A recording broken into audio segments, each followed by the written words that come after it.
Alo, nhớ trong cũng sẽ sử dụng nó yếu tố không chiều yếu tố trong tới không lo là gì mà nó yếu keyboard yếu không nó trong nó mà nó yếu keyboard đây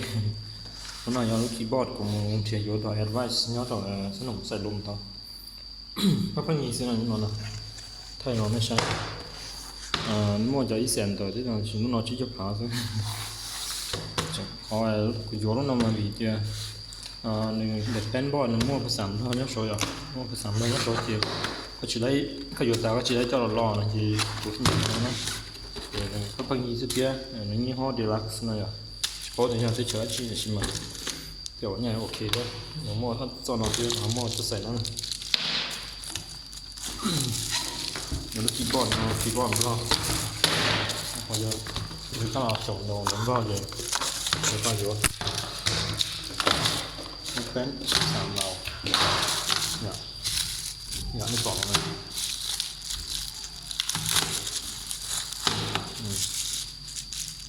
ภาษาเราnó nói mình tít lên đôi keyboard nó chỉ có chỉ lấy lò á thằng đâu mà nó thấy đâu nè nó thấy là cái keyboard ภาษาไทยนี่chỉ kiểu này giờ giờ ภาษาเราไม่จริงเลยอ่ะที่พูดที่ชี้อยู่แล้วเราก็เป็นยี่สิบยองดอกไปเท่านั้นดอกก็ดีmột hộp của đi thế để cho nó sấy của nó cho nó sấy của nó sấy của nó thì để xé video nó là dạng nóตัวนี้ใช้ unbox do deluxe keyboard นะลงหัวจอเนี่ย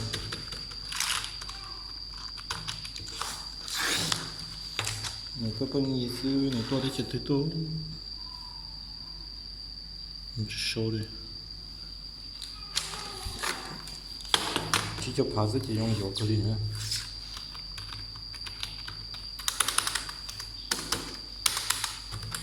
mọi người thì xin ít cho ít sản tự thế nào cũng dùng hết gì mà